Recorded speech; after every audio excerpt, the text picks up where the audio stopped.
ଏବେ ଆସିଲା ବଡ଼ ଖୁସି ଖବର ମଧୁବାବୁ ପେନ୍ସନ୍ ଯୋଜନାକୁ ନେଇ ଆସିଲା ବଡ଼ ଖୁସି ଖବର। ଏଥର ସମସ୍ତଙ୍କୁ ମିଳିବାକୁ ଯାଉଛି 3000 ଟଙ୍କା ଭତ୍ତା ରାଶି ଏହି ତାରିଖରେ। ତେବେ କେବେ ମିଳିବ ଆସନ୍ତୁ ସମ୍ପୂର୍ଣ୍ଣ ଅପଡେଟ୍ ବିଷୟରେ ଜାଣିବା। ଏହା ପୂର୍ବରୁ ଆପଣମାନଙ୍କୁ ଗୋଟିଏ ରିକ୍ୱେଷ୍ଟ, ଆମ ଚ୍ୟାନେଲଟିକୁ ଯଦି ଆପଣମାନେ ଏବେ ଯାଏଁ ସବସ୍କ୍ରାଇବ୍ କରିନାହାନ୍ତି ତାହେଲେ ଏବେ ହିଁ ସବସ୍କ୍ରାଇବ୍ କରି ବେଲ୍ ଆଇକନ୍କୁ ଦବାଇ ରଖନ୍ତୁ।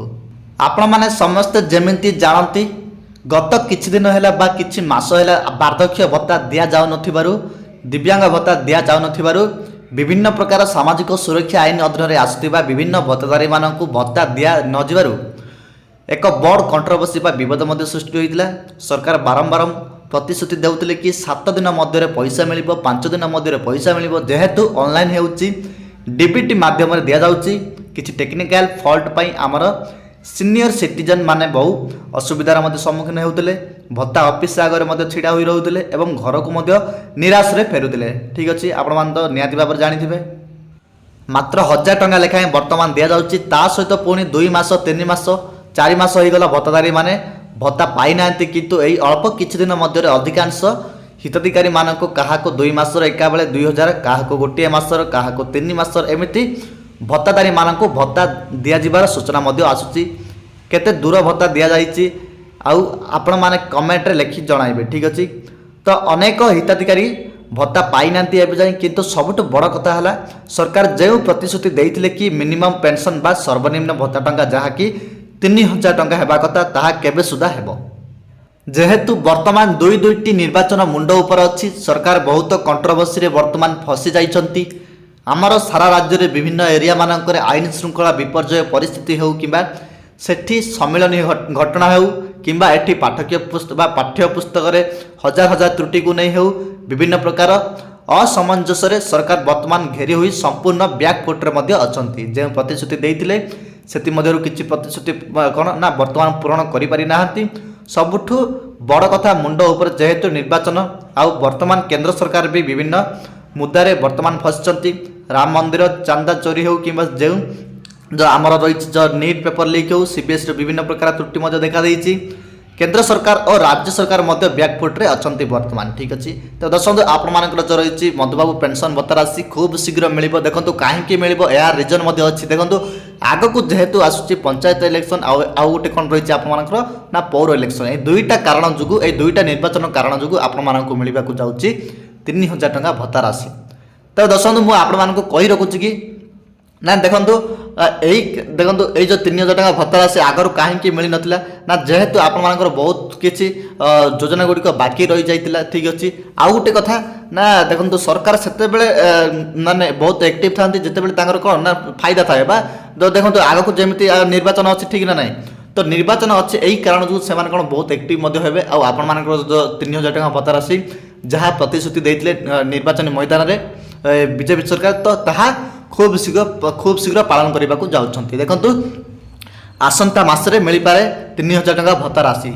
ଦେଖନ୍ତୁ କାହିଁକି ନା ଯେହେତୁ ଆଉ କିଛି ମାସ ମଧ୍ୟରେ ଆପଣମାନଙ୍କର ହେବାକୁ ଯାଉଛି ନା ନିର୍ବାଚନ। ଠିକ୍ ଅଛି, ପଞ୍ଚାୟତ ଇଲେକ୍ସନ୍ ଆମ ଓଡ଼ିଶାରେ ଆଉ କିଛି ମାସ ମଧ୍ୟରେ ହେବାକୁ ଯାଉଛି। ତ ସେଇ କାରଣ ଯୋଗୁଁ ଆପଣମାନଙ୍କୁ ମିଳିବାକୁ ଯାଉଛି 3000 ଟଙ୍କା ଭତ୍ତା ରାଶି। ଠିକ୍ ଅଛି, ତ ଏମିତି କୌଣସି ନିର୍ଦ୍ଦିଷ୍ଟ ତାରିଖ ନଥିଲେ ମଧ୍ୟ ଆଶା କରାଯାଉଛି ଯେ ମାନେ ପଞ୍ଚାୟତ ଇଲେକ୍ସନ୍ ପୂର୍ବରୁ ହିଁ ଆପଣମାନଙ୍କର ଯେଉଁ ରହିଛି ଭତ୍ତା ରାଶି 3000 ଟଙ୍କା, ସେଇ 3000 ଟଙ୍କା ଭତ୍ତା ରାଶି ସରକାର ଦେଇଦେବେ। ତେବେ ଆଗକୁ ନିର୍ବାଚନ ଗୁଡ଼ିକ ମଧ୍ୟ ଆସୁଛି, ସେଠି ଆଗକୁ ଉତ୍ତରପ୍ରଦେଶ ନିର୍ବାଚନ ଅଛି ଏବଂ ଏଠି ପଞ୍ଚାୟତ ନିର୍ବାଚନ ଓ ପୌର ନିର୍ବାଚନ ମଧ୍ୟ ଅଛି। ଏହା ମଧ୍ୟରେ ସବୁଠୁ ବଡ଼ କଥା କହିବା କଥା କି ଆପଣମାନେ ଆଶା ରଖିଲେ ଯେ ମିନିମମ୍ ପେନ୍ସନ୍ ଯାହାକି 3000 ଟଙ୍କା ହେବା କଥା, ତାହା ହେବ କି ନାହିଁ। ଯଦି ହେବ ତାହେଲେ କେବେ ସୁଦ୍ଧା ହେବ ଏବଂ କେବେ ଲାଗୁ କରାଯିବ, ଏହା ମଧ୍ୟ ଆପଣମାନଙ୍କର ମନରେ ବହୁତ ପ୍ରଶ୍ନ ମଧ୍ୟ ଆସୁଛି। ଠିକ୍ ଅଛି, ତ ଆପଣମାନଙ୍କୁ କ୍ଲିୟରଲି କହୁଛି ଆପଣମାନଙ୍କୁ ଆଗକୁ ଖୁବ୍ ଶୀଘ୍ର ଆପଣମାନଙ୍କୁ ଦିଆଯିବ 3000 ଟଙ୍କା ଭତ୍ତା ରାଶି। କାହିଁକି ମୁଁ ଆପଣମାନଙ୍କୁ କହିଲି ନା ପଞ୍ଚାୟତ ଇଲେକ୍ସନ୍ ଆଉ କ'ଣ ନା ପୌର ଇଲେକ୍ସନ୍, ଏହି ଦୁଇଟା କାରଣ ଯୋଗୁଁ ଆପଣମାନଙ୍କୁ କ'ଣ ଭତ୍ତା ରାଶି ମିଳିଯିବ। ଠିକ୍ ଅଛି, କିଛି ବିଶେଷଜ୍ଞମାନଙ୍କ ଯାହା କିଛି ବିଶେଷ ସୂତ୍ରରୁ ସୂଚନା ମିଳୁଛି ଏହା ପିଛିଲା ଭାବେ ଲାଗୁ କରାଯାଇପାରେ। କାରଣ ଯେହେତୁ ପେ କମିଶନ ମଧ୍ୟ ଲାଗୁ ହୋଇଯିବ ଆଉ ସରକାରୀ ଚାକିରିଆମାନଙ୍କୁ ବହୁତ ଟଙ୍କା ମିଳିବ, ଦରମା ବହୁ ମାତ୍ରାରେ ବୃଦ୍ଧି ହେବ। ତା ସହିତ ଜାନୁଆରୀ 2026ରୁ ଲାଗୁ ହେଲେ ପିଛିଲା ଭାବେ ଲାଗୁ ହେବ, ଯାହା ବହୁତ ଟଙ୍କା ଏରିୟର ହିସାବରେ ପାଇବେ। ତେବେ ଏଠି ବାର୍ଦ୍ଧକ୍ୟ ଭତ୍ତା ହେଉ କିମ୍ବା ଦିବ୍ୟାଙ୍ଗ ଭତ୍ତା ହେଉ, ଏମାନଙ୍କୁ କ'ଣ ନା ସାମାଜିକ ସୁରକ୍ଷା ଆଇନ ଅଧୀନରେ ଭତ୍ତା ନିହାତି ଦରକାର ବୋଲି ସରକାର ପିଛିଲା ଭାବେ ଲାଗୁ କଲେ କ'ଣ ଅସୁବିଧା ଅଛି। जदि भत्ता टंका 3000 कर दि जाउची एवं पिछले भाव जदि जानुआरी 2026 रु कर दि जाए ताहले हुए तो किए 12,000 आउ किए 15,000 पाइबे। जदि 6 मास आगु लागू करागला ताहले 18,000 टंका पाइजिबे। जदि 9 मास आगु लागू होईगला ताहले 27,000 टंका पाइजिबे। ठीक अछि, आपण माने जानि परिले। कारण आपण माने समस्त जानती कि गत पंचायत निर्वाचन में 30 जिल्लार 30 जिला परिषद अध्यक्ष पद बीजेडी बा बिजु जनता दल हाथ में थिला। कांग्रेस स्थिति मध्य भल थिला। पौर निर्वाचन में सेमिति बीजेडी स्थिति मध्य भल थिला। जानि रखंतु कि वर्तमान जेहेतु डबल इंजिन सरकार केंद्र रे भी सरकार भारतीय जनता पार्टी एवं आम ओडिशा रे मध्य जनता पार्टी भारतीय जनता पार्टी सरकार अछि। निर्दलीय विधायक सरकार सहित मिसी आम भारतीय जनता पार्टी कौन ना सरकार अच्छी मध्य। तेबे एटी डबल इंजिन सरकार कथा कह जाउची। सरकार केबे आशा करिबेनी कि पश्चिमबंग भलिया किंबा अन्य केउंटी जेमिति एटी डबल इंजिन सरकार थाई कि भी पंचायत और पौर निर्वाचन रे स्कोर जदि खराब हेउची ताहाले सरकारक पाई कौन ना एडा बड़ असुविधा मध्य सृष्टि हेबो। आउ आगको बड़ संकट मध्य देखा दे पारे। ठीक अछि, असेंबली इलेक्शन और जनरल इलेक्शन रे। ठीक अछि, तो आपण जानि पारले।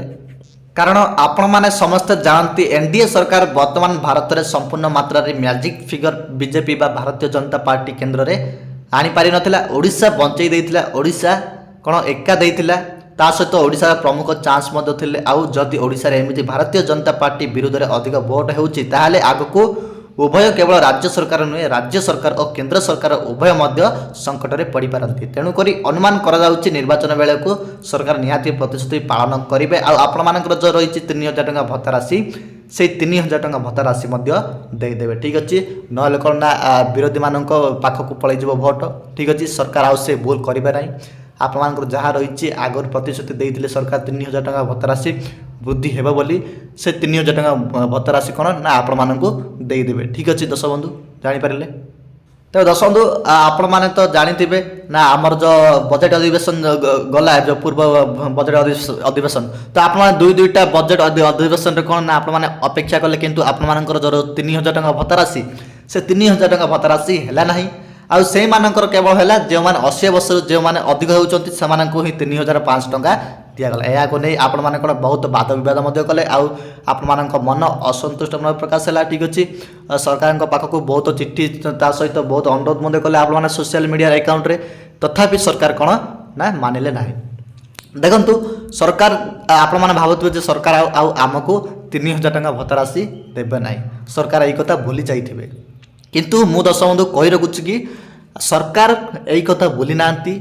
वर्तमान किसी फायदा होना तो आग को जेहेतु फायदा होगा जाऊँगी कौन ना इलेक्शन जो मुझे कहली निर्वाचन से निर्वाचन कारण पाई आपण मानक मिलवा जाऊँगी 3,000 टंका भत्ता राशि। ठीक अच्छे, तो से आपण केवल धैर्य रखी रहा पड़ो। जेकोसी मसरे भी आपणकर जो 3,000 टंका भत्ता राशि मिल जापे, आसंता मसरे भी मिल जापे। ठीक अच्छे।